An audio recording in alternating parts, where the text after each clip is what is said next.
Welcome to Diamond Niners Weekly. This is week 10 of the 2021 season. We are live on YouTube on a Thursday night talking all things Charlotte 49ers baseball. As always, this is Nick, joined by Kevin. What's up, Niner Nation? Coach Woody. Hey, everybody. And making it all happen, producer Brad. Hey. All right, got another big show for you this week. We got Coach Woody in off the practice field. He's ready to go. He's made some coffee, so he's getting caffeinated.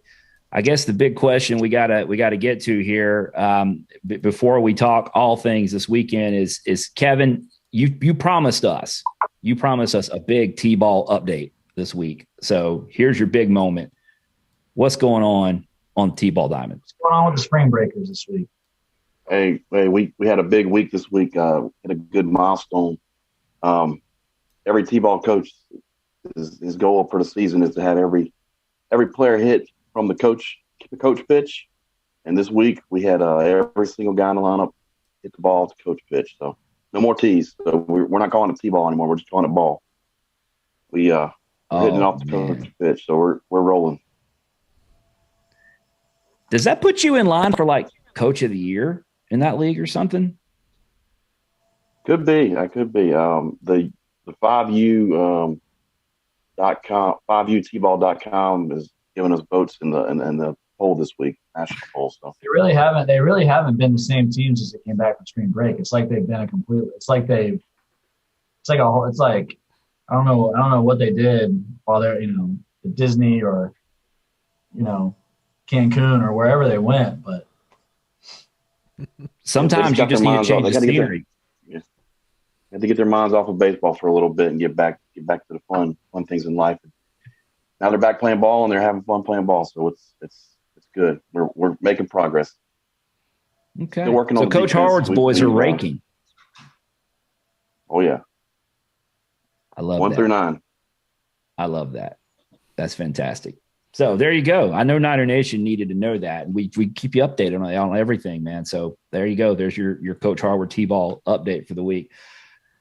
We appreciate everybody turning in. If you're listening live on YouTube and you have a comment for Coach Harward, go ahead and drop that in the chat. We'd love to hear who you are and where you're listening from. You can also hit us up on Twitter during the show. We love hearing from you. Questions, comments are welcome. Now, on to more pressing matters. Coach Woody, do you have any plans for this weekend? Not really. What are you guys up to? I mean, figured there's got to be a big league game on to watch, or I don't know. Spring game on Saturday. Spring game on Saturday. Sure. There we go. That's supposed to be on rain or shine, right? Yep. There you go. We can all. Hey, you want to hook up for the spring game? We go stand out in the rain on Saturday and see what Coach Heatley's got going on. But it's all good. Okay. Well, we'll see if we can find anything else to talk about going forward. I did make a bet with Kevin, folks listening at home. I've been trying for a month to get Woody to talk about Old Dominion, and he wouldn't do it. He's always outsmarted me. But I made a bet with Kevin that this week I will get Coach Woody to address the Old Dominion Monarchs. I think I can make it happen. Stay tuned. Let's see how far we get. All right. Before we get there, top stories of the week. Last weekend, big weekend of baseball at the Hayes, 4 games. Weather was nice. Niners get 3 out of 4 from UTSA. Long weekend of baseball. The guys had to grind it out. We saw comeback wins. We had high drama at the Hayes, but at the end of the day, we won the series. Coach Woody, give us your reflections on that UTSA series. Yeah, I just we've dropped two Conference USA games so far this season, and both of them come Game 4. Both of them have come in international rules situation. So it's frustrating. It's frustrating. Very mixed emotions. And I told our team that because I could sense that with them, that very mixed emotions as far as just how we felt leaving the field on Sunday. Obviously, we were very pleased and happy to be able to have won the series against a really good UTSA team, very offensive group. But, it just, it felt like we left a little bit of meat on the bone. So I was excited that we got to play another game on Tuesday, right? Like that's one of the reasons why I think there's two thoughts, schools of thought. There's, play the 4-game series and then rest and recover and during the week, and then let's play another 4-game series again. And I think, we've done that a good bit, but I do think that, I don't know, as I get later in the year now, we were looking at midweek schedules for us. We think that playing right now is the best thing. We think that playing is, you're either playing to stay hot or you're playing to get back on track right now. And that's kind of the approach. So I was really glad that, we had another game on Tuesday. We didn't really the first 3 innings, much of which was because their starting pitcher, Trey Tugis, threw the ball really well. But we didn't play our game the first 3 innings, but then, give our guys a ton of credit. They turned it on and played really well the last 2/3 of the game. So, feel good. Anytime you can go 3-1 on a weekend in conference, as frustrating as it can be, even to drop a game, it's still a really good thing. It's hard to do. It's incredibly hard to win all 4 games. We're feeling good. Feeling good right now. Fantastic. And that game on Tuesday night was really cool. A lot of people had a chance to see that because it was on ESPN Plus, which is a fantastic platform. If anybody, at the Conference USA headquarters office is listening to the show tonight, ESPN Plus is a fantastic platform, and it gets our product in front of a lot of people that otherwise wouldn't see it on, say, I don't know, Conference USA TV. So, Kevin, I believe you had, what was that you had? You showed it to me before the show. Oh, sorry. Oh yeah, there we go. That started out as a, that button is like before the game, it's like, hey, beat app. But now it's just a statement of fact. Beat app. There you go. 2-0, 26-13 on the aggregate. Oh well. Good deal.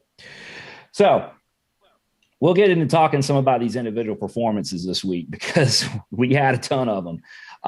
Let's take a quick look here, though. When you win ball games, you get attention, and the Niners were already on the radar and going 3-1 on the weekend, and then picking up a win on Tuesday night gets the guys even more attention. In the D1 baseball poll, the Niners are up to 19, 21st in the USA Today poll, 24th in the NCBWA. And College Baseball Newspaper has us at 29th. Now I know we mention this every week, Coach, and it's not about the rankings, it's not about that, but seeing that continued, the guys continue to perform and people continue to notice. So that's a win-win. Yes. Yeah, absolutely. I do. As I try to minimize certain things, but at the end of the day, like. This is why we have podcasts. This is why we have first pitch banquets. This is why we have golf outings. This is why we do as much as, you guys and our coaching staff and our players and our families, this is why we do all this. It's because we all care and we all want to see this program, be on the national stage. And so, getting that recognition is certainly just, I think for us, it just puts fuel on our fire and motivates us to keep going. It's there's nowhere close to a sense of we've accomplished anything, or, because I think I said it last week. I mean, it wasn't, there's no goal of ours to be in the top 25. There's no goal of ours to be in the top 10. If we develop and we work and we train and we recruit and coach and, build relationships at a certain level, then we feel like the wins and the goals that we really have are going to come. So we're just trying to stay the course, stay on the path. Kevin, what were you saying before we're talking before the show? What were you saying about all the attention that the program's getting? What was your response to that? Makes me nervous. Celebrate success. Embrace it. You got to embrace the target. Embrace the target. Embrace the target. Thanks. Yeah, thanks for that advice, Coach. Yep. It was funny. It was this funny moment because we're both, we're sitting here, like, oh man, it's a big weekend ahead, and man, all these people are all out. I mean, this series is getting a lot of it. This weekend and next, getting a lot of attention, nationally, and people are going to be watching. And Kevin says, "Man, all this attention, this makes me nervous." I said, "Kevin, we started this to get the program more attention." literally what your platform is doing, and it's working, and it's a big reason for all of this. So no, it's exciting. It's exciting. It's why it's why we all get up in the morning and we care about this program and want to see it be successful and thrive. And it's taken everybody's hard work and effort. So when you get these opportunities, you embrace them and go after it. That's you gotta go get it. I mean, we talked again. I know we talked about it in the past, but I'm just a big believer that in terms of opportunities, that it's there for the taking. You gotta go get it, and we're not gonna win this series because Old Dominion plays bad. Like, they're not gonna play bad. If we want to win this series, we've got to go get it, and we got to go play well, and we got to be aggressive. And so that's what we plan to do. Coach Harward's just got that adrenaline pumping already. He's ready to go. He's fired up. I'll tell you what, Kevin, I'll give you something to put that energy into. Why don't we talk? We got a lot of big performances this week. Why don't you start walking us through our weekly awards, and we'll just talk about some of these performances the guys turned in. How's that sound? All right. That's good. I can do that. We talked last week how we've only had one Conference USA Player of the Week, and what do you know, Dominic Palali goes off this week, and he earns Conference USA Hitter of the Week, and he batted .600 on the week, 3 homers, 3 doubles, triple, 10 RBIs. What a weekend he had for the Niners. Got some attention from D1 baseball as a top performer, and then of course at the end of the week he was named the Conference USA Hitter of the Week. Can you say a little bit about Dom's performance on the weekend, Coach? Yeah, I mean, it was electric. It changed the game, and some really big swings of the bat. Obviously the home runs opposite field to tie it up or to distance it, and then the base clearing double in the right field corner. I mean, it was just so much. And he plays such a good left field for us too. I think he had one tough line drive play, but he made a lot of other really good plays in left for us too, and threw a guy out at third, and so he's a really complete player. We all know that. It was just fun to watch.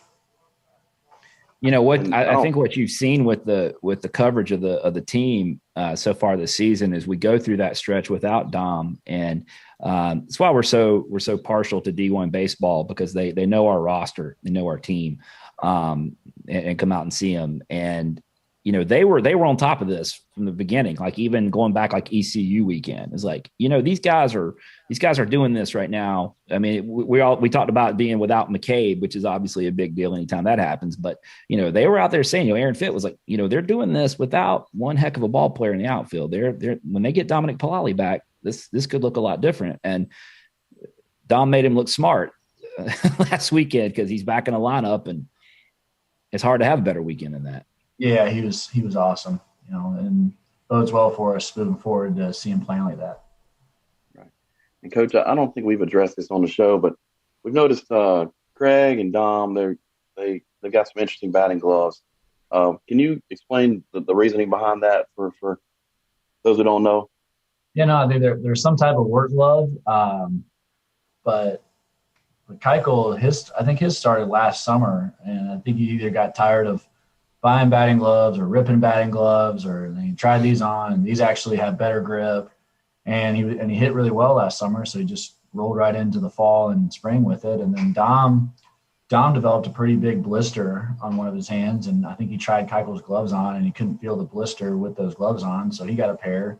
And so now his is just the work gloves are spreading throughout the Niners lineup, and it's pretty cool. We're going to look down there one day, and it's just going to be uniform. Everybody wearing a pair. We got some trendsetters on our roster. Well, hey, Dom put him on and he's raking. So if I'm in that dugout, I'm like, hey, let me have a pair of those. Maybe I'll hit like Don Palali. No doubt. Figure out a pair for Fungo pregame. All right, Coach. I don't know if you want to go through the awards that you guys gave out on, I guess, Monday from the previous week. You guys have a leadership effort and attitude award that you give out weekly. Can you go through who won that one this week for you guys? Yeah, our leadership effort and attitude award. It went to Andrew Lindsay. Lynn started out. He started out our, in our rotation opening day starter. And then, as Bryce has performed and others, and, we needed help in the bullpen kind of a few weeks ago. It's transitioned to kind of that. We use an opener game 4, and then we pass the ball off to Andrew for 90 to 100 pitches to try to get us as close to the 9th inning as we can. It's kind of been the strategy there. And he's just really embraced it and obviously was a big part of us winning at FIU the week before in that role, and then put us in a position to win on this past Sunday. His just whole attitude, demeanor, and presence has been great. So Andrew Lindsay was our leadership effort and attitude of the week. Yeah, he was also named one of the top performers by D1 Baseball on Sunday. He had a great outing. I think it was 7 shutout innings. I can't ask for more than that. 6 Ks. Definitely, like I said, kept us in the game and give us a chance to win it at the end. We're going to move on to defensive player of the week. Who'd you guys select for your defensive player of the week? Our defensive player of the week was Jack Dragum. And again, we feel like Jack's play at shortstop is just tremendous. It's just really steady, and I think at times we can take it for granted with how the ball is hit over there to the left side, and Jack makes the play, but that's really, really valuable, and it's a big reason why we've had success.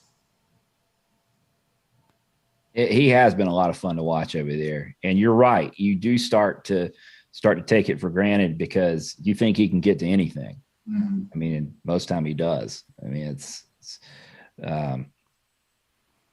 and the throws he can make. Sometimes it's like, I don't think he can. Okay, he got to that ball. Oh, he got to that ball, but he can't make that throw. Yeah, he can. Mm-hmm. That's been fun. Jack's a fun player to watch. Absolutely.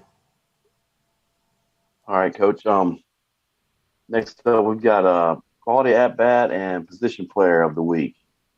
Yeah, that was Dom. I mean, Dom, we talked about he was electric and game changing for us.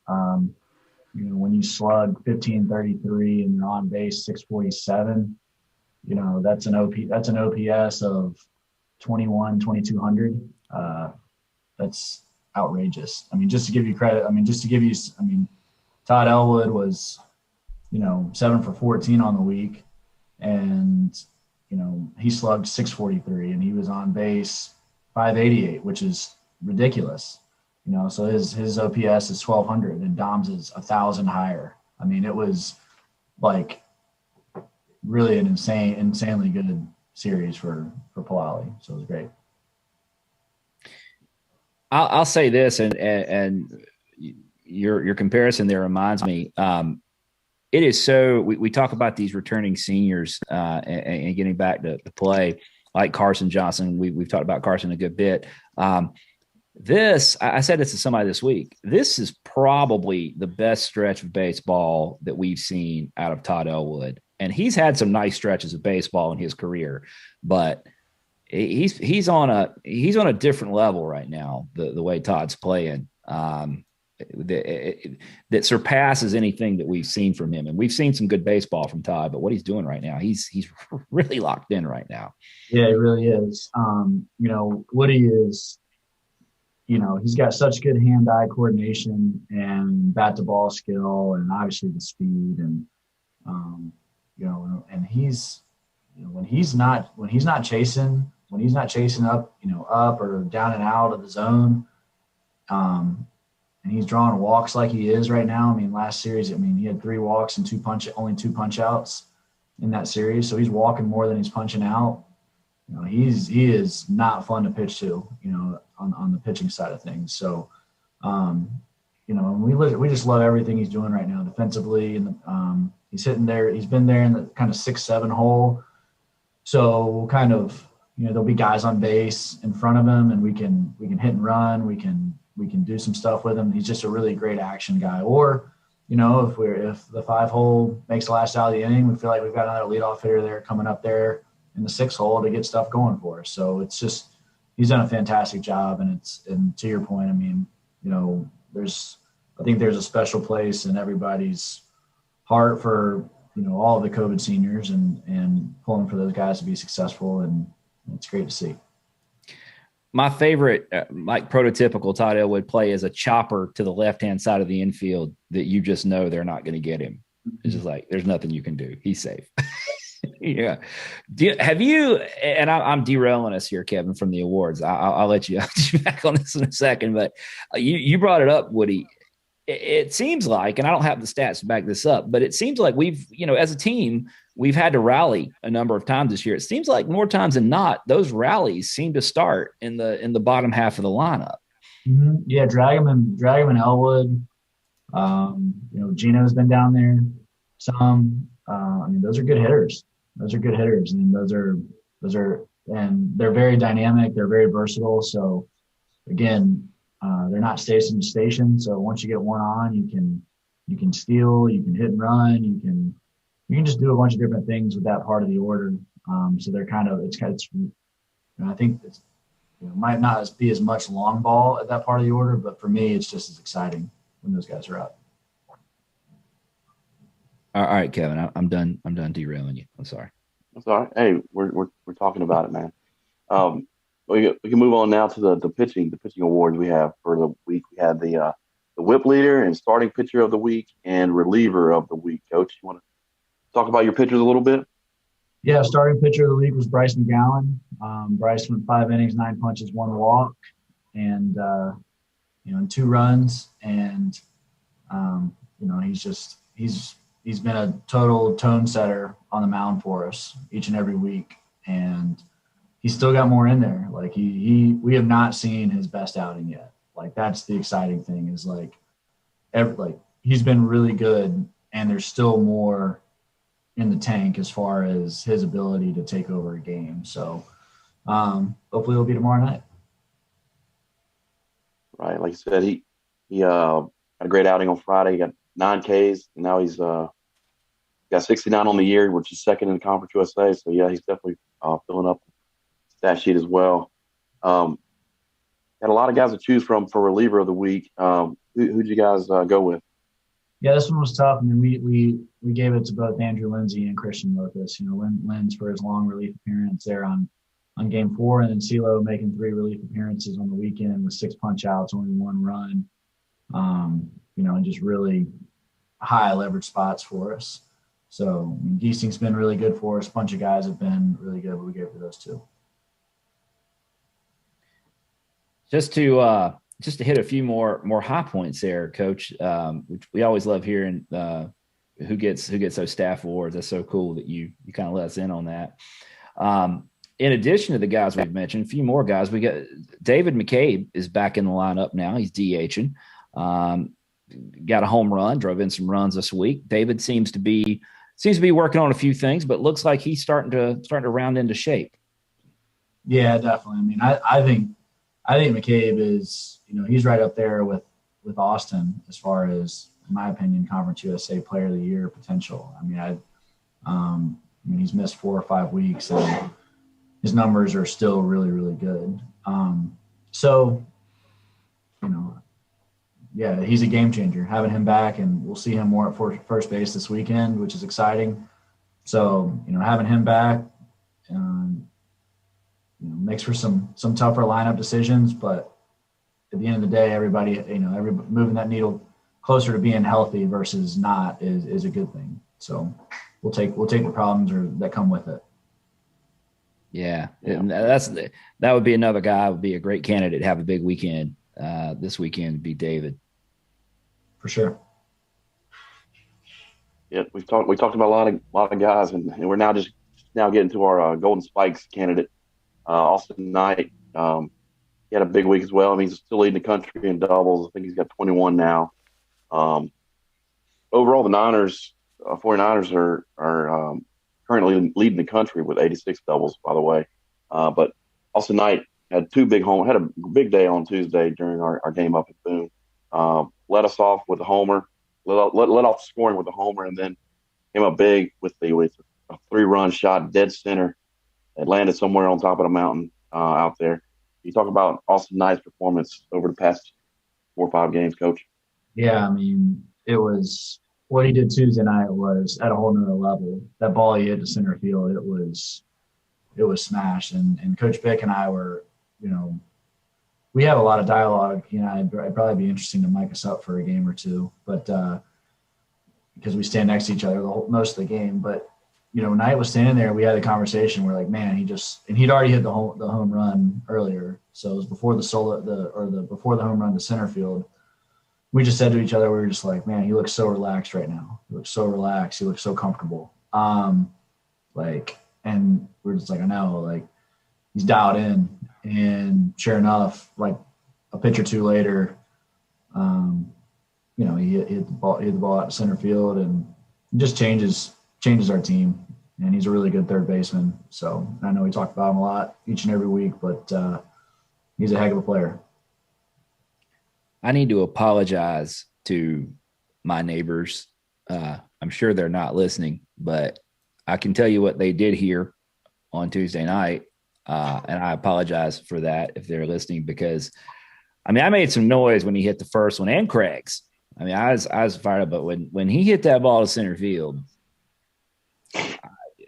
I might have made a bit of noise when he hit that ball. That's unbelievable.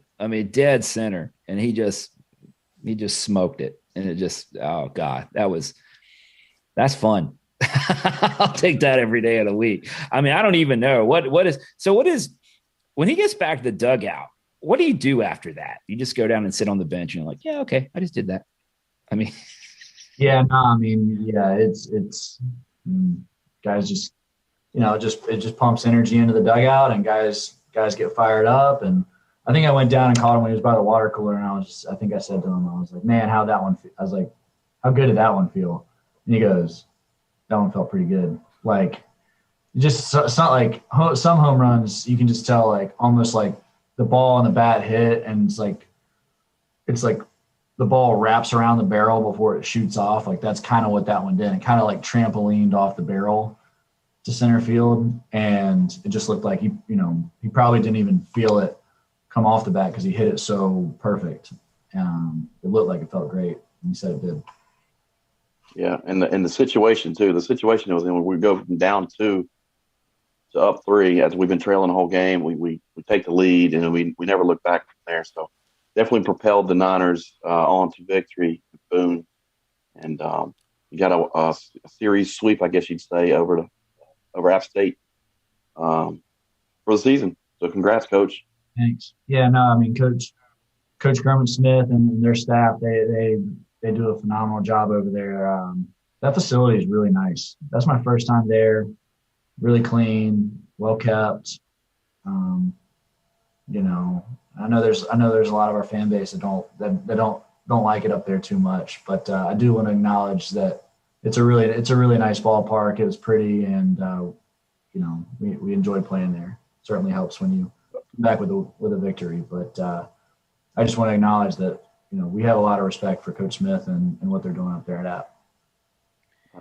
It looked like it's like a great place. I love going up there, to be honest. And it looks like they had like fire pits and stuff set up along the outfield lines, so fans can like gather around the fire pits.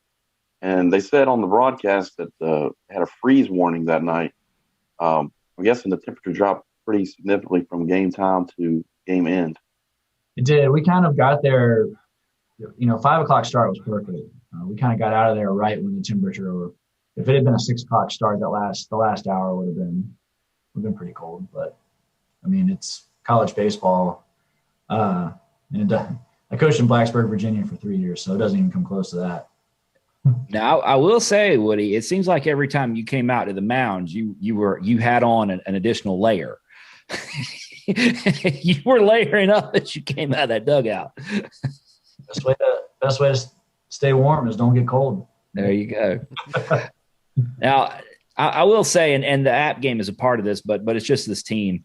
One of the things we're having to we've had to adjust to it, and we're trying to help some of our fellow fans adjust to it, is just how confident this team is in their ability to make a comeback. And I'll give you an example. Last Saturday, okay, we get the big, that comeback's a part of that Saturday as well against UTSA. Sitting there in the stands, and I noticed that Jimmy Touchstone, our buddy Jimmy, Jimmy. Jimmy's back there, and we're down, and Jimmy's looking a little apprehensive. And so I just walked down there and said, Jimmy, what's going on? You all right, man? Man, I'm telling you, we're just down, and man, we got ranked, we got so much momentum, and we're down right now. I said, hey, it's gonna be all right. It's just the sixth inning, man. We're good. We got this. When we make that big comeback, he starts yelling down there, You called it. I'm like, no, I didn't call it. This is just what they do. This is what these guys do. What do you call it? Low pulse, right? It's like no matter what the situation is, no matter what it calls for, they're good. They figure they're gonna find a way to do it. One thing we try to take a lot of pride on, I think, when we play our best baseball, when we don't even look at the scoreboard, like when we don't, it doesn't matter. Like when we just play and we just get after it until they tell us to stop, that's when I feel like our team plays the best baseball. When, week 3 and 4, when, we're playing East Carolina or Wake Forest or whatever, and we're, if we're down 2-1 or 2-0 or 3-1, it's kind of like, and they've got good pitchers on the mound, so that makes it difficult. But you start to kind of count how many innings you have to come back and how many outs there are left to come back. And my experience, it's like one of the worst things you can do as far as like trying to have a team that's resilient and capable of coming back is like almost just don't even look at the scoreboard, man. Like just stay in the moment, have a great at bat, trust the guy that's in the on-deck circle behind you. He's going to have a great at bat. Don't try to do it all by yourself and just play. And same thing on the mound as far as, keeping us where we're at or, like I thought Trey Starnes did a phenomenal job of that. He just came in and put a clamp on the game and said, basically, yeah, you've got 6 and here comes a 0 and here comes another 0. And our offense felt that and said, now it's our turn, and everything's connected. It all works together. And when you don't look at the scoreboard and you just compete in that manner, then I think that's when some cool things can happen for teams, certainly for ours. Yeah. Before we're going to get to ask Coach Woody here, but before we move on, we're going to give one last shout out of the many that we could give to. We need to give a shout out to our boy, and we're going to address something here. Gino Groover, who's been playing excellent first base in the place of David McKay while he's been out. Gino also hits a go-ahead homer in Game 3, has 5 hits on the week, 5 RBI. But not only is he doing a great job over there, we want to point out, and this has kind of been discussed in the stands among the fans. Gino, who still goes by Gino, his full name is Lou James Groover III. And if you notice at the park and on the broadcast, they have gone. The young man prefers is going with his full name, Lou James Groover III. So we're all on board with that. We've been calling him Gino and it sounds like he still goes by Gino, but Lou James Groover III. Although we did talk about this beforehand, Kevin, we were discussing maybe this could be a hashtag. I mean, LG3, does that work as a hashtag? I mean, we start tweeting about LG3. We'll do some testing and see how it sits with the fan base. We need the feedback. We need some feedback from Lou James on if you. I mean, that sounds like a guy that has a shoe deal or something. you know, for the image and likeness rule. Yeah. You know? I mean, time with the name image and likeness up, LG3 sounds like a guy with a shoe deal. Yep. I'm just saying. We'll do, like you said, Ken, we'll do some market research on that. See what we can get done with we'll do that. Let's real quick. The one cool story. WCNC did a story on Jackson Boss last night on the news. It was pretty cool. We tweeted it out. Nick Carboni came down to the Hayes yesterday, talked to you guys, and the story of Jackson Boss is catching some momentum locally, and I'm sure it'll start catching fire nationally as the Niners have more success. But such a great story. I don't know if we touch on that a little bit, Coach. Nick Carboni came down yesterday. Yeah, no, Nick's a great reporter and a big supporter of not only our program but all of Charlotte athletics, and he just does a great job. And he really did a great job covering the story of Jackson, which I know most of our listeners are familiar with, as far as the story of emailing our coaching staff. A little bit misrepresentation. The email wasn't directly to me. I think it actually was to Coach Robinson or Coach Simmons, and then it got kind of shuffled to me, and then we all coordinated to set up a tryout. But just we told the story, and I love Jackson's perspective on it.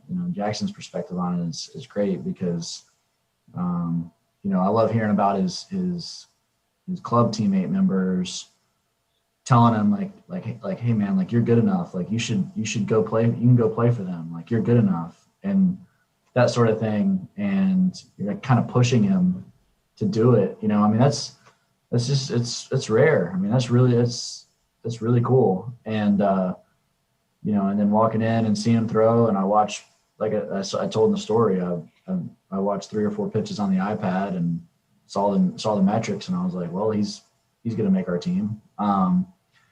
It's pretty clear, but made him throw like 25 or 30 total pitches, and he told me that he was absolutely gassed after it. Like he was out, he was smoked. He said he was throwing every pitch with max adrenaline, and I don't think he had thrown that many pitches, but like in a number of weeks. So the rest is kind of history. That's a great story. I mean, it doesn't get old. I mean, that's a Rudy kind of story. And I can only imagine, to your point, Kevin, I can only imagine that story will pick up as the season progresses and as attention continues to come, that story will be one that will attract a lot of eyeballs. So let's transition over. Let's do Ask Coach Woody, Kevin. You want to drop and you want to drop this week's Ask Coach Woody question. By the way, for those of you listening at home, we don't ever tell him what these are, so he has no idea what we're about to ask him. So it's always fun to get these reactions. All right, Coach. This week's questions from Tom says, in extra innings of Sunday's game, we brought in an extra infielder from the outfield to create a 5-man infield. Can you explain the theory behind going with such an alignment? Yeah, so that phase of the game, we were down 2, right? Like we were down 2 runs with runners at first and third. And so in my opinion, and the numbers back it up, there's a very big difference between being down by 2 and being down by 3. So I made the decision that we needed to do everything in our power to keep it at 2 runs. And at that point, we couldn't let the run score at home, but we also needed to turn the double play. So a lot of times when you play the infield in, you can't turn a double play because all of your infielders are in front of second base. So to accomplish both things, which we felt we needed to do, we needed to cut down the runner at home, and we also needed to turn double play. We needed another infielder. So that's where we brought in Woody from the outfielder, who's a former infielder here, converted outfielder, and we put Carson Johnson more up the middle. Which, if I could go back and do it over again, I would have put Carson more on the pull side. I felt like his sprays were more up the middle, but his swing kind of told us that he was going to be more pull. And so anyways, we put Carson in a position to turn a double play. with 4 infielders that could feed him for the double play. And then, a line drive was hit at the third baseman, Austin. It was a pitch that was up in the zone that he could handle. So we could have made a better pitch. And then, it hit off his glove. It was Austin's made plays like that before. They're not routine. There's nothing routine about that play. But, one step to Austin's right, and that is a line drive, toss it to any of the bases, double play, we come in and hit, we're down 2. So if I had to do it over again, I would put Carson more on the pull side. I would put Jack more to his right and Austin more to his right. And if we would have done that, then we would have won. So, or not won, but we would have been back in the dugout down 2. Because for me, again, once you're down 2 in extra innings and you're in that situation as well, I think it's important to understand, like, as much as nobody wants to lose how we did, the objective of the game is to win. And there's a big difference between being down 2 and being down 3. And so, yes, it really stung, and nobody liked how the rest of that inning went. But we felt as a coaching staff we did everything we possibly could to keep it at 2 there, and give it, which would have given us a better chance to win there in the bottom of the 10th. But one step to Austin's right, and we were right there. Yeah, like you said, it was so close to working out for a double play right there. I guess that's why they call it a game of inches, and see it all the time, game of inches. And, I was curious where Carson I knew Carson couldn't throw anybody out from where he was playing, but your explanation makes a lot more sense. He's there to take the double play ball. That helps me out a lot. That's a good explanation, and I appreciate that. Mm-hmm. Absolutely. Appreciate Tom sending us a question long time support of the program. So appreciate that. That's a great question. I'm always happy to talk about, if there's ever any questions about any situational stuff, I'm happy to discuss that stuff. I think our biggest fans, that are keying in on those things, it's great to talk about. So I appreciate the question, Tom. Yeah. Kevin, I'm going to ask you here in a second, but what I just heard, tell me if you heard the same thing, Kevin. What I heard Coach Woody say was, you play to win the game. Play to win. Is that what you play to win the game? Yeah, right. That's good. It's I don't feel any better. I don't feel any better losing by 1 run. I don't so I feel the same. If we lose by 10 or we lose by 1, I feel the same. So,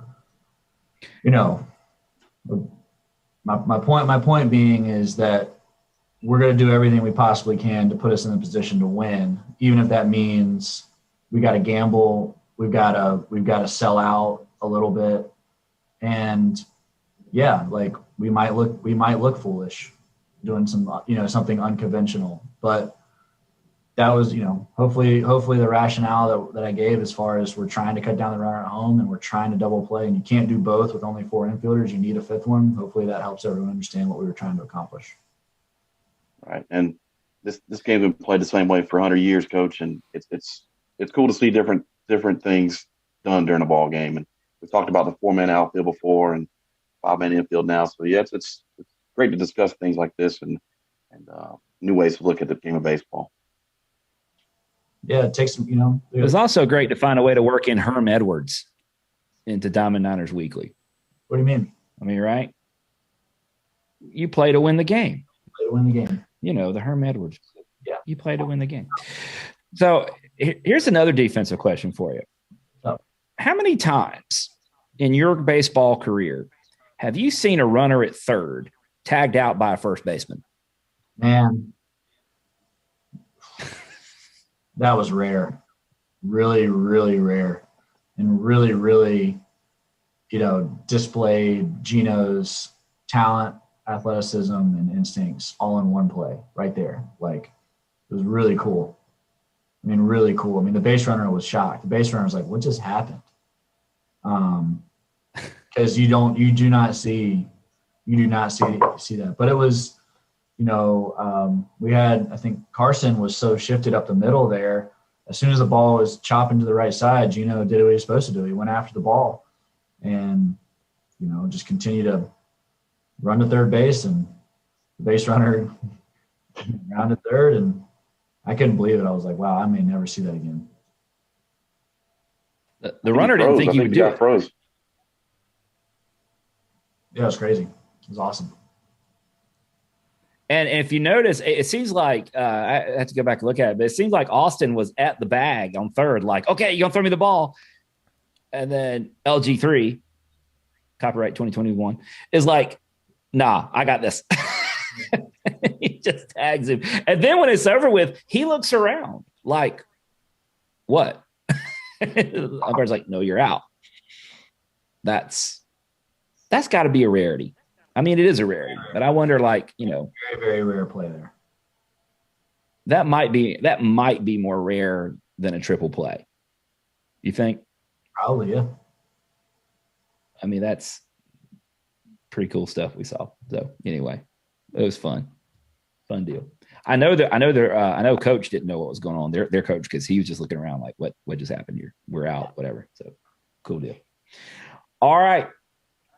Let's move ahead. Let's move ahead. This is where I trick Woody into talking about ODU, Kevin. We're going to move on to the Charlotte 49ers Grand Slam Club look at the week ahead. Easy for me to say. We pump up the Grand Slam Club every week, so you guys know about it. If you're not members, what's wrong with you? Go join the Grand Slam Club. Now, the Niners are going to host Old Dominion University this weekend at the Hayes for the first 4 of what will be 8 games against the Monarchs this weekend and next. To say this is a big matchup, well, I guess that'd be an understatement. Monarchs are rolling in here. They are rolling in here at 27-7, 13-3 in Conference USA, 1 game behind the Niners in the league standings. They have a sweep of Marshall, and they have 3 of 4 series wins from FIU, FAU, and Rice. Their RPIs at 25. Now, I'll go ahead and let fans know, in case you haven't heard yet, if you've looked at the weather forecast, Saturday don't look real good.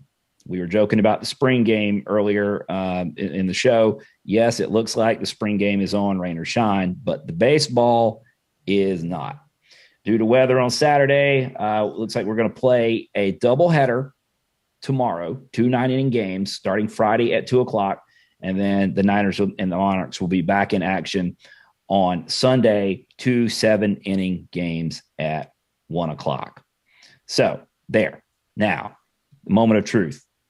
Coach Woody, what can you tell us about the Old Dominion Monarchs? Well, I feel like to a degree, it's almost like looking into a mirror, watching film and looking at their team as far as the things that they do well. I mean, they get production up and down the lineup. They can hit for power. They can steal. They can run. They have really good starting pitching, and they have a good bullpen.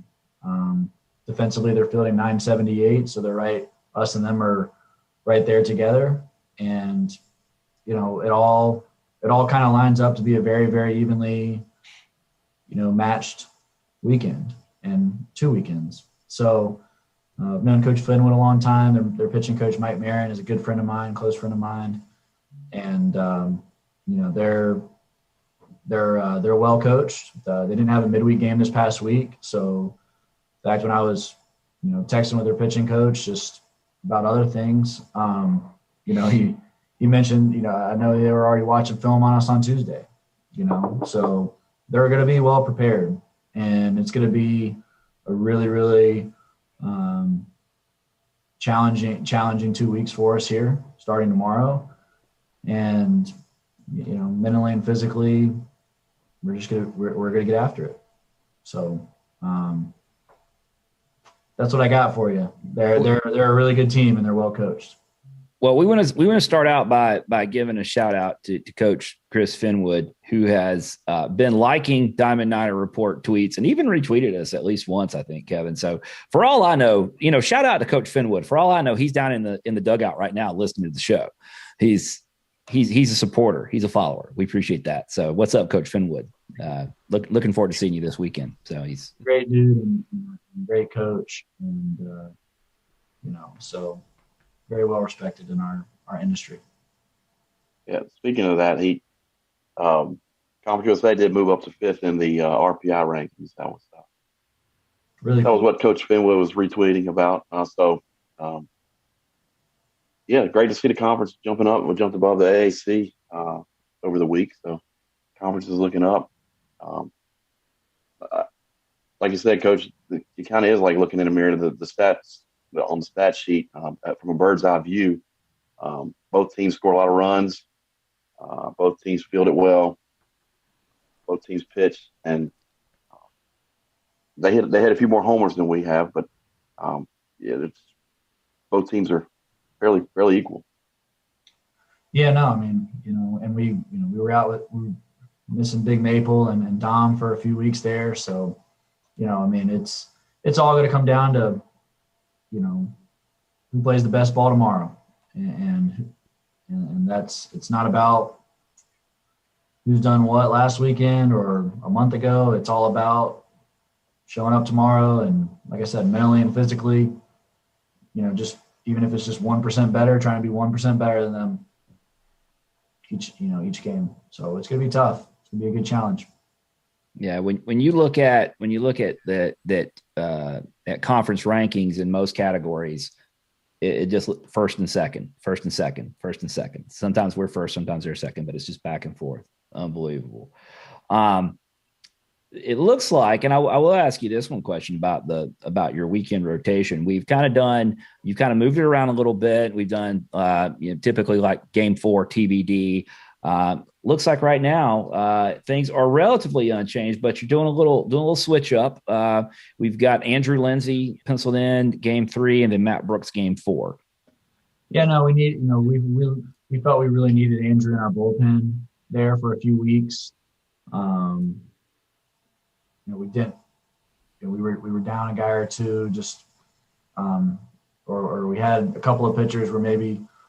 We only wanted to throw them once a week and not really bring them back for multiple appearances. So just to try to take care of them. But we moved the needle towards closer to getting healthy, and our bullpen is in a better condition now than we were a few weeks ago. So, and obviously he's been throwing the ball really well. So, with the 7-inning game on Sunday, we feel like it gives us a really good shot to throw a big chunk of that, if not all of it.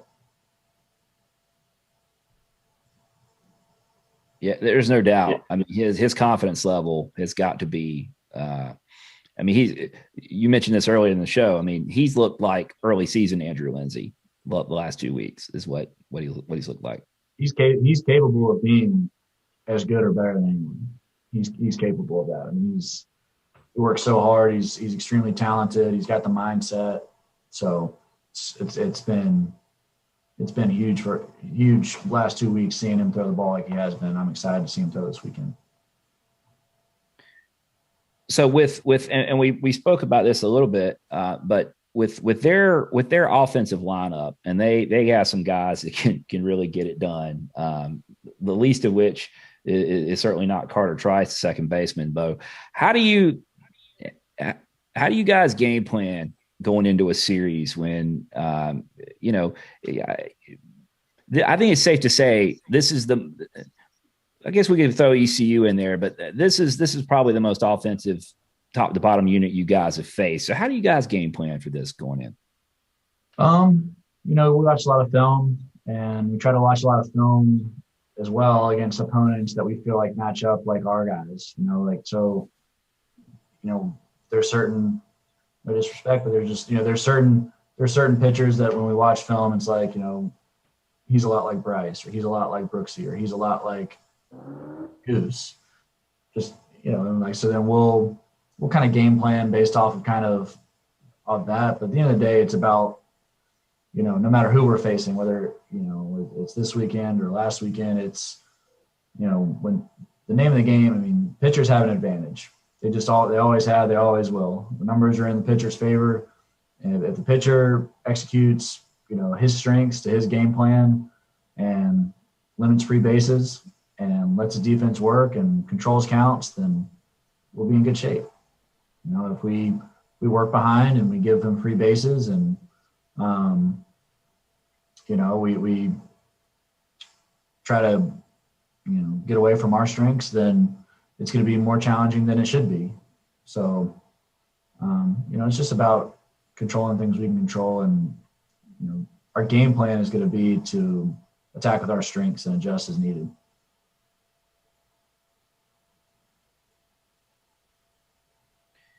So, on some level, you got to figure that from a practice standpoint, that since the two teams do mirror each other so closely, that you've kind of been preparing for them all along.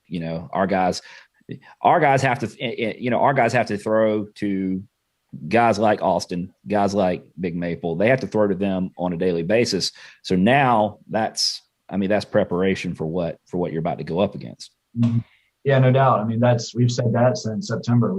That with this team that our scrimmages in the fall were extremely competitive, and the preseason, and we think that really helped us as far as being, our hitters being prepared, to your point, and our pitchers being prepared as far as facing really good hitters. So it works both ways.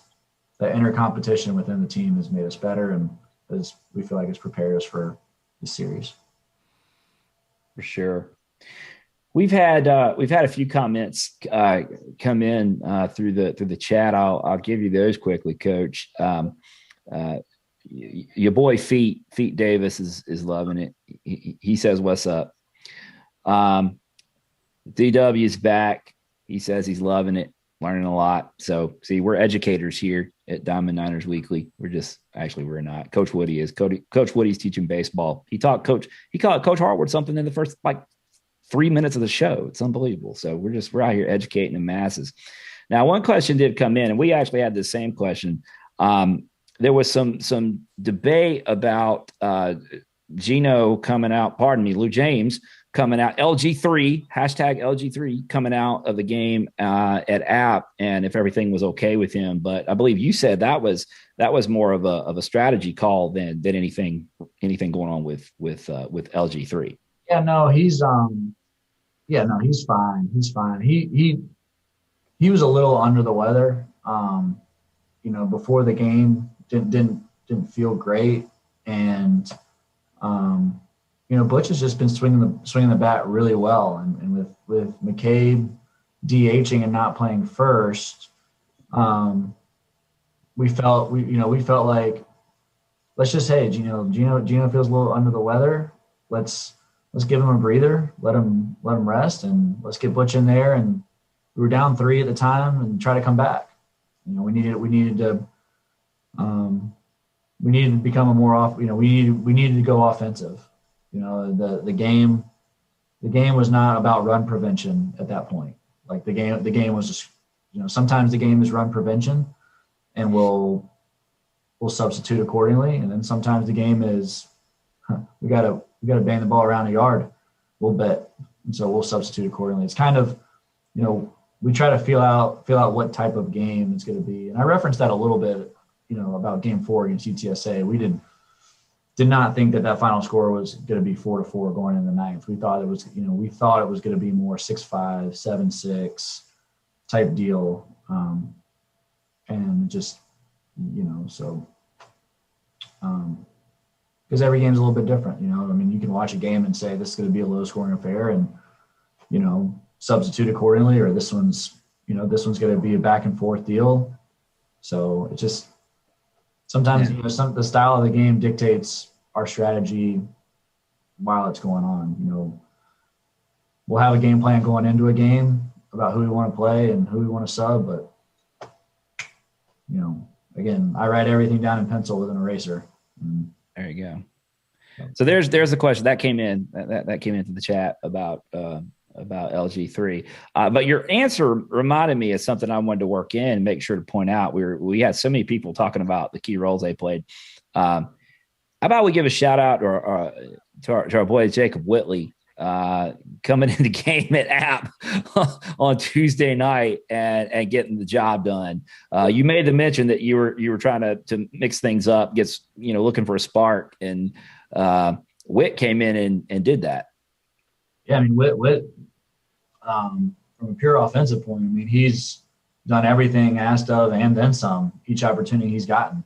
So, Aaron's catching a lot of innings and just normal wear and tear stuff that an everyday catcher, kind of endures. And occasionally that can affect, a catcher's bat speed at the plate and that sort of thing. And I was watching BP as I do every game, and which is, the bat speed just looked there the whole round, every round in BP.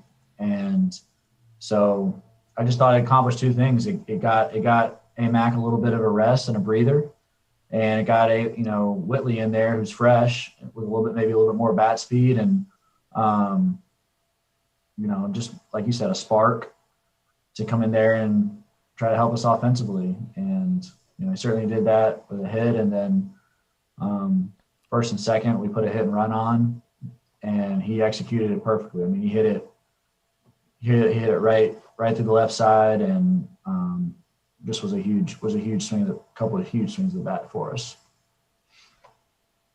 Yeah, sorry about that. I kind of derailed us for where we were, but your answer reminded me to give a shout out to Jake. And I'm glad we get to highlight Whit. It was awesome. Yeah, he did the job there. So Kevin, let's turn the page a little bit, because in the context of this Old Dominion series, which I think we've pumped this up enough, haven't we? I mean, this is I don't know what more we can say about it and tell you how important it is. Well, it is important. I don't remember being a ranked team and then hosting another ranked team for a weekend in Conference USA. So it is big. It's exciting. It's something we've looked forward to for a long time, and I can't wait to get out today and see it and support the guys. I want to make sure, Coach Harward, that you do your breathing exercises and you stay loose, man. I know you're keyed up. Yeah. It's your warrior 1, your warrior 2. Are you dropping yoga knowledge on us now? Coach Harward and those guys are out there doing yoga all the time, I'm sure, out of the field. We're looking for any kind of advantage, Coach. We're trying everything. I love it. We're gonna have to get some video. Actually, we have some video of some of the T-ball practice that if we put it out there, people would love it. We might even think about doing that. I think we showed it to you, didn't we, Coach? And we showed the T-ball practice video. Yeah, we need more of that. We might need to upload. We'll put that on our YouTube channel, Kevin. I think we might need to upload that. All right. Let's talk a little bit about Conference USA, and this is going to be really easy Conference USA matchups you want to pay attention to. You mentioned it before, Kevin. Up to 5 in Conference RPI, jumping the AAC, which is momentous. So there is a Power 5 in baseball, and if you look in 5, that's Conference USA. So there you go. Last weekend was a big matchup between Southern Miss and Tech, and they split the two, giving Louisiana Tech 5 out of the 8. And the Sunday night matchup was a walk-off blast that we watched, and that just looks like a great baseball series between two quality programs. Seemed like they really went at it. Now it's our turn. That's right. This weekend, I mean, in Conference USA, looking at the schedule, Kevin, you tell me if I'm wrong here, but I mean, it's Charlotte and Old Dominion. I don't see anything else that's getting me excited. Do you? No, I mean, not really. Tech's hosting Marshall. We're halfway through the season, and things are starting to shape out as far as the tournament seedings. I think Sean mentioned on the broadcast that we could possibly clinch a tournament spot in the Conference USA tournament by next week at the earliest. So yeah, we're just kind of fighting for season now and fighting to get into the tournament. Yeah, I know. I listened to a couple podcasts this week. Baseball America spent at least 15 minutes talking about the ODU Charlotte series, and that was pretty cool. It's pretty cool to hear other podcasts talking about Niner baseball besides just us too. And yeah, they spend a lot of time. D1's baseball spent a lot of time talking about the series. So yeah, it's definitely the marquee series of the week and next week. So we don't want to get ahead to next week though. Focus on ODU this week. The guys at 11.7 were I mean, they went off on talking Charlotte and Old Dominion, Conference USA in general, but I mean, they got off kind of on a tangent about the series as well. So it's pretty cool. Like you said, Kevin, it's pretty cool to listen to other people talk about it. How about this, Kevin? I'm gonna sell you. Here's one I want to sell you. A Conference USA series matchup to pay attention to other than what's going on at the Hayes. How about Rice at UTSA? How about that? It's in state. San Antonio, we're very familiar with because they just left here. And we need to pay attention to Rice because they did get one from Old Dominion, but they're coming here in a few weeks. So the team we just played versus a team that we've got coming to the Hayes in a few weeks. How about that for a series to pay attention to? That sounds good. I think I'm mistaken. I think they play. Don't they play 8 games against each other also? That would be correct. Yeah. So that's worth paying attention to in our spare time when we're not at the Hayes biting our fingernails or doing our breathing exercises. All right. Cool deal. And we do have a midweek next week to mention. We need to mention that real quick. We do. We do. Where is that at? We're playing Chapel Hill on Tuesday next week. Split up the ODU 8-game series, which I think is good. More look at it, I think it's good. It's gonna, especially after last week when we played App State during midweek, kind of get away from the conference a little bit and get on the road and see something different. I think it's going to be another good midweek, another opportunity for the resume. Yeah, you said it. It's it's an opportunity. It's an opportunity for us to go up there and play well. And so, I'm excited. I'm excited to keep it going because I was telling somebody earlier, I think we talked about it earlier, because there's 2 schools of thought, right? Like, why not just play 4-game series and then rest throughout the week and then go up to Norfolk and play again? Well, we're gonna have to take a look at it because when the series, we are playing a doubleheader now on Sunday, so we've got to see how the UNC series. I think they've had some schedule adjustments too. So, both programs will do we'll do what's best for us and they'll do what's best for them. And then, but I'm a big believer that we play as much as we can. We learned last year that no day is guaranteed, no game is guaranteed. And we cherish every single time that we get to be in a dugout together and play baseball together. That's how we feel here at Charlotte. And so, if the NCAA says we get to play a 56 game, we're going to play 56 games. And love to compete. We all do. This team loves to compete. So, we're gonna look at every opportunity to play as much as we can. I think it's important. Yeah. To paraphrase what you said about we're not going to win because Old Dominion plays bad. I mean, that's kind of your, a theme with you is like, we have to go do what we're going to do. We're not going to make the NCAA tournament by not playing baseball games. Correct. Yeah. We've got to go get it. You got to go play games. We're not going to stand at half court and try to dribble the basketball out, dribble the time or dribble the clock out. We're going to keep, if our game is driving to the lane and, we're going to keep driving to the lane. If it's ball movement and draining threes, we're going to keep moving the ball and draining threes. We're not going to change who we are just because of external things are factors. I'm glad we're not going to play the four corners, Coach. We're not playing the four corners. Love Dean Smith, favorite coach of all time. We're not running the four corners here at Charlotte Baseball. I like it. All right, Kevin. About time to wrap this up. What do you got for me here, Coach Harward? What do we got going into this weekend? What do you think? Give me something. Give me something. Yeah, give me something. 2 doubleheaders, 2 ranked teams. Like I said, man, it's exciting. It's a great weekend of college baseball, and just Coach mentioned this earlier. Last year, this time we didn't have any college baseball. We were talking about other things, and so we've got top 25 matchup at our stadium on our campus, and doesn't get much better than that. Ready to see the Niners compete and get after it for all weekend.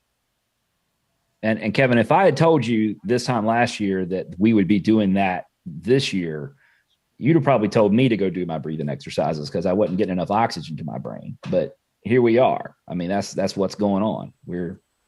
This is big time. This is happening. It's fun. If you're not fired up out there in Niderland, Niner Nation, what's wrong with you, man? You need to go do your breathing exercises. This is as big as it gets, and we're gonna get it on starting tomorrow afternoon too. So you need to pump it up. You got to pump it up. Pump up the jams. Pump them up. Well, no, don't you know? Pump it up. You've got to pump it up. Don't you know? Pump it up. Yeah. Okay. You promised us. You promised us that was coming, and it did. So appreciate that. Is it here for good now, Coach Woody? I have no control over that. When it plays, it plays. In other words, yes. In other words, yes, it's here to stay. Okay, gotcha. It plays. But no, I'll just add too. I was actually thinking about it right when we started the show that I do. I remember this time last year very well. I remember Zooming with you guys and doing the podcast from my phone in my kitchen, and we were talking about just guys. The guys returning, the incoming guys, everything going on in the world. We weren't talking about, being a top 25 team and matching up against another one here at home and that sort of thing. So it's just neat. It's special. It's fun. We're ready to go. It's gonna be mentally and physically very difficult and challenge. But that's what we've all signed up for, and let's go get it. And Woody, you had a beard this time last year, right? Did. Yeah, no, I grew a beard out.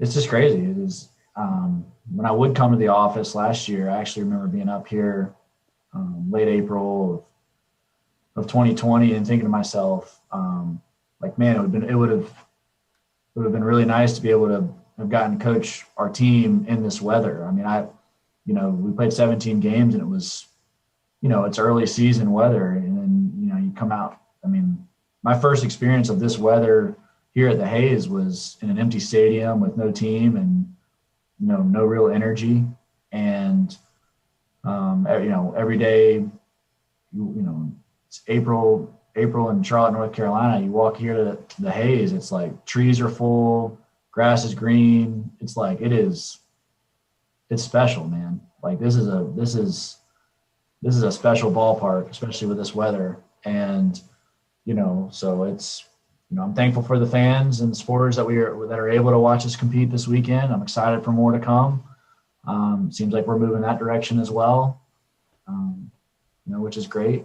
So, but can't forget where we were, a year ago. That perspective is valuable and it makes us all appreciate. And, it's like, I don't know, it's just perspective. It's like if you start to get nervous about this weekend, it's like, man, we weren't even playing last year. So like, let's just appreciate this opportunity. And like I said, go get it. And like Daniel Bard said at our first pitch banquet, like, what if it goes great? Like, what if it goes great? He had to overcome some significant hurdles to get back to the big leagues and overcome some mental obstacles to get back to throwing like he's throwing now. And he said that whole mindset changed him. So, I would share that with our team, or I've heard our players say that. I would challenge. I'll spread it to our fan base and all of our supporters. Like let's have that mindset. What if tomorrow goes great? What if this weekend goes great? What if the rest of the season goes great? Let's just keep going. Well, if you're not fired up now, I don't guess you're going to be. I was about to ask you for your final thoughts, Woody, but I don't know if you can do any better than that. That sounds like your final thoughts to me. That's all I got, guys. I'm ready to go hit something now. I mean, let's do this. Let's go ahead and wrap this one up. That's it. We can't do it any better than that. Folks, we're about to wrap this thing up. Time to go jump on ODU. If you've got tickets for this weekend, which I know some were available, if you've got a chance to come out to the Hayes, come out, get fired up, get ready to make some noise, get behind these boys. Top 25 matchup on campus at the Hayes. So it doesn't get any better than that. This is what we train for, folks. This is what we want. Let's go do it. Do your breathing exercises if you have to, but get out to the Hayes and get ready for some baseball. We love hearing from you all. Feel free to reach out through any of the social media platforms. If you're old-fashioned like us, just say hello at the ballpark. We like that too. So until next time, we'll see you at the Hayes. Good night.